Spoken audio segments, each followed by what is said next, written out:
So before I came to Long Beach almost 8 years ago, I had my previous assignment was kind of an interesting one. I wasn't working in a parish. I was the director of vocations for the diocese. I did that for about 6 years. And it was, like I said, it was interesting. It was, essentially I was the recruiter for priests. My job was to try and get men to, well, consider priesthood and ultimately maybe apply to the seminary. It was a tough job. Selling priesthood in these days, in this culture, very kind of secular culture, kind of obviously it's not easy. You don't really have to look very far for very long just to see that the church, in a lot of aspects, is in a period of decline, isn't it? Church attendance in most places is down over the 20, 25 years. Interest in religion, I think, in a similar way, is sort of on the decline. The scandal over the years in the church, that certainly hasn't helped. Think about it. Everybody knows somebody who used to go to church like regularly, and now they don't. And you're like, what happened? Like, why'd you stop? I talk to parents, older parents who've got adult kids. I talk to them. I hear from them almost constantly. They'll reference their kids, their now grown kids, who grew up in a very practicing Catholic family, who now, like, none of whom go to church, or they've got 4 kids, maybe one goes to Mass, the other 3 pretty much never, and they're like, what happened? We always went to church, and God was sort of a priority in our lives, and somewhere between then and now, something happened. Anyway, so the job was tough, but I also really loved it. I loved the job. I loved being this recruiter, and I think I know why. One reason was it was an important job. I just knew it was important. We need priests. If you have no priests, you have no Eucharist. If you have no Eucharist, in some respects, you don't really have much of a church. So I just knew it mattered, and that, I think, is what kind of challenged me and got me sort of pumped for the job. And there's another thing I remember even more fondly, was people I met along the way. People who would reach out to the vocations office and want to talk about maybe the possibility of being a priest. I met great people over those years, all ages. Kids in high school. Some of you may remember Matt Brown. He was a seminarian who he was in the college seminary, and he spent a couple of summers down here in Long Beach, down at St. Mary's. He's now a priest. He was ordained a year ago. He's in Oyster Bay, St. Dominic's. But I met him when he was a junior in high school, and he was asking the questions. Kids in college who during those years started to ask important questions. Dominic, who's with us now, he'll be ordained. He'll be standing up here a year from now, celebrating this Mass. So he'll be ordained. But he's talked about his experience at Stony Brook, those being just sort of important years where you just start to wrestle with serious questions, kind of life stuff. And then older people, guys who were already in careers, but were thinking maybe what they were doing wasn't in fact what they were really called to be doing. So they were just looking. They were kind of searching, and my job wasn't really. I wasn't a used car salesman. It wasn't just get the guy in the seminary no matter what. It was help him to figure out if he should be in the seminary. So anyway, I have great memories of that. I have a couple of memories of talking to some maniacs too along the way. Some sort of crazies who call the office who, I pretty quickly had to kind of delicately say, no, it's not really going to work. But most were really amazing people. And one guy in particular I'm thinking of, he was a a retired city cop. And he was young. He must have gone on the cops at like 18 or 19, and I guess he did 20 years. So I don't even think he was 40 when he gave me a call, and we met up. He had retired by then, and he was now a school teacher. And he was a great guy, just a very great personality, kind of larger than life. I loved hanging out with him. It was great. I loved grabbing a bite, or a couple of times we went out for a couple of beers. Again, just to talk about God in his life and where he really should be, and it was really interesting. He was almost like a tough guy in a way. He was almost like a character out of a movie. And he had great cop stories. I loved talking to him. And he came from a crazy family background, super dysfunctional. You know, every messed up thing that could be happening to a family, it pretty much happened to this kid. His father disappeared like overnight, never came back, abandoned the family, terrible neighborhood. They had no money. Mom was just overwhelmed. Couple of kids she had. Like I said, he was sort of a tough guy. He was super nice guy, but like you could tell he came from a crazy, tough place. In fact, I remember him saying, I became a cop, but man, I could have gone either way. Like, it was almost borderline. He flirted with the dark side a lot. Anyway, I remember him telling me his story, and it was I thought an interesting one. He was working one night as a police officer, and he was assigned this desk duty in some precinct, which he didn't normally do. For whatever reason, he had to be there for 7 or 8 hours, and he said it was painfully boring. And he's kind of just sitting there looking at the clock, and there was a book on the desk. And he kind of looked at it, and he just started thumbing through it. It was written by it's a pretty famous book, actually. It was written by a priest. The book is called The 7-Story Mountain. It was written by this guy, Thomas Merton. I'm sure some of you have heard of him and the book. Well, it was really his autobiography, this guy Merton's. And this police officer just... I remember him saying he never really even read books. He was he wasn't a big reader, but he started to read the intro or whatever, and he says he couldn't put it down. It just sort of stole his heart. And the book is a classic. I mean, it's considered one of the great spiritual books of the 20th century. He talks about his life, this guy Merton, and it wasn't a great life, the early part of it. Grew up in a very kind of secular home. Almost, I don't know if he was an atheist, but maybe an agnostic, and certainly not a believer, a practicing believer.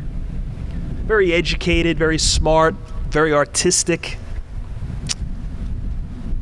But he also talked about, he said he was also self-absorbed as a young man in his 20s, and kind of narcissistic, bohemian kind of lifestyle.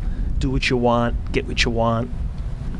Anyway, he was studying this guy Merton, and he was studying poetry, and he came across this poet. His name is William Blake. He's an 18th century English poet who was also very Catholic, and his poetry has a lot of Catholic imagery and themes throughout.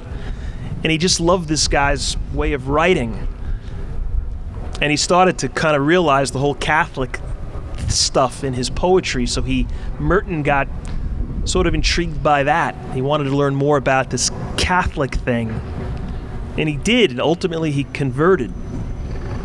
Then eventually became a priest. He became a Trappist monk, and he wrote this book. But it's a great book, and it's in a lot of ways I think it's sort of, not that you can necessarily relate to the details of his unusual life, but kind of the journey and going from stages of greater just awareness of what is really important in life, who's important in life. Anyway, this cop friend of mine, he said he just couldn't stop reading it.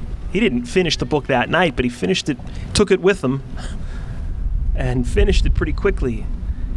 And he said it just kind of shifted the course of his life. He started learning more about the church, and he was Catholic, but his family was never really went. And he started to learn more about prayer, which he really had never done, and who Jesus was and what the church was about, to the point where he was sitting with me talking about maybe thinking he should be a Catholic priest. I mean, ultimately he didn't go on, but he did great things as this teacher. But think about it though, like this one book on this one boring night on the job, and it changes this guy's life.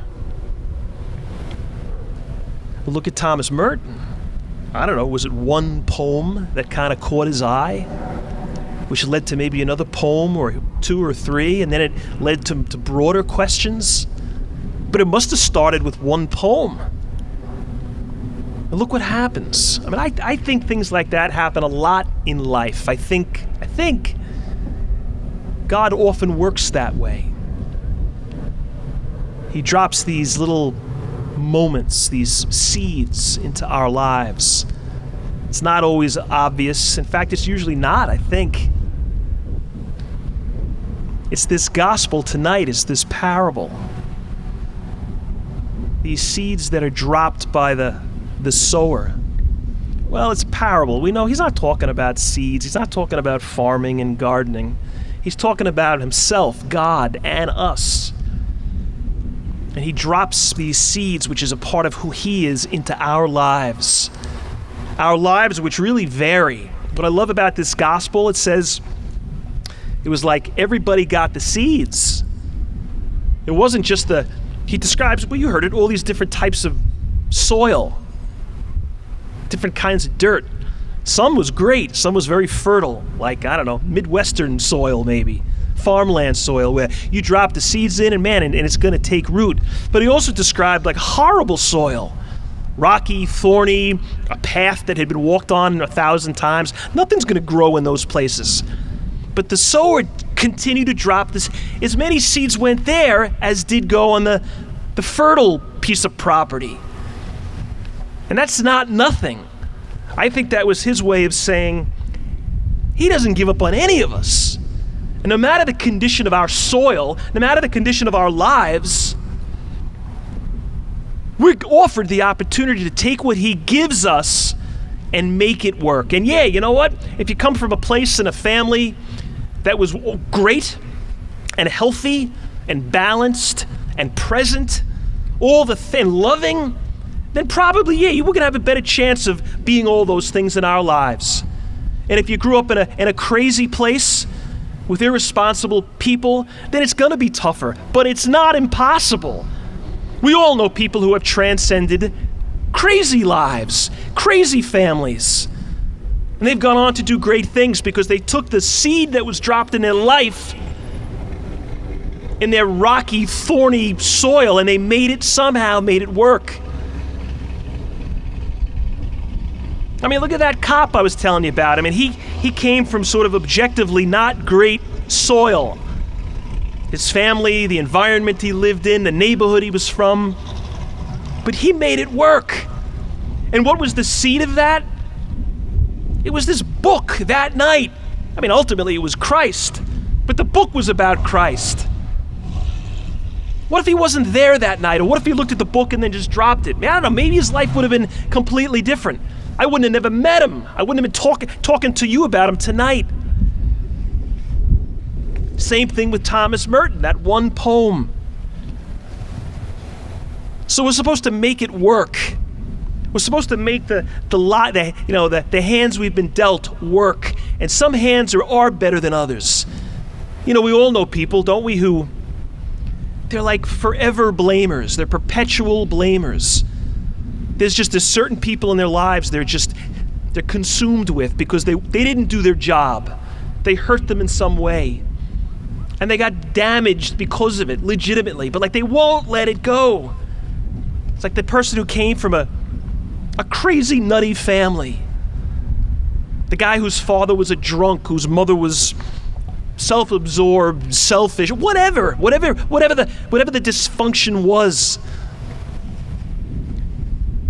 And they continue to be talking about them and blaming them. They're like, you're 60 years old. Are you going to blame them forever? They're gone. They're dead. There's nothing you can't fix, turn that clock back. And I'm not making little of growing up in a brutal family, in a dysfunctional situation. Okay, your life was tough and your upbringing was sort of unfair. Rocky soil, thorny soil. I get it. But at some point, you got to get over it. You got to make it work. Well, how do you do that? Well, if you invite those seeds, if you do something smart with those seeds, which is Jesus, who is Jesus, then you become that cop whose family was crazy. He didn't deserve the upbringing he had, but he transcended it. God transcends bad soil. Jesus brings sick soil to life, if we allow it. You remember Boris Yeltsin? He was the first president of Russia after communism fell. I guess in the 90s, the early 90s, I guess it was. I remember reading this interesting comment about him. He was a reformer, and they were trying to, the communism had come to an end. They were trying to bring in freedoms, and there were a lot of opposition. The communists didn't just surrender. There was this old guard that was going to come back and take the power back. So he was up against a lot. It wasn't easy. And he was asked about those tough moments, those tough days, and the question was, how did you get through them, and how did you not fold? How did you remain true? How did you stay in the fight? And he said, Poland. He said, I thought about the people of Poland and their fight and their victory. He talked about Lech Walesa. Remember him? He was the electrician. He was the union leader who led the union that kind of overturned the government in Poland. He said, I knew his story. And when I got down, I thought about his struggles. And I got back in my fight. Anyway, Lech Walesa, the Polish guy, was asked sort of the same question when the communists were pushing back, and you thought about packing it in. What did you do? And he said, I thought of Martin Luther King. He said, I thought about the United States. I thought about the civil rights movement in the 60s. And he said he read everything he could find on Martin Luther King, everything he said and did, and it inspired him. So when his days were dark, he thought about him. Well, King was asked the same question, Martin Luther King. What kept you going? And he said, Rosa Parks. When she refused to move to the back of that bus, he was like, I was reminded of that when I would start to doubt. And he was like, I'm not moving to the back of the bus anymore. And I'm not going to stop this fight. So is this a stretch? Consider this. This black woman from Alabama, 1955. She helped lead the fall of communism. Rosa Parks helped bring down communism. Seeds are like that. The right seeds are like that. The true seeds. The Jesus seeds. So plant them in your soil.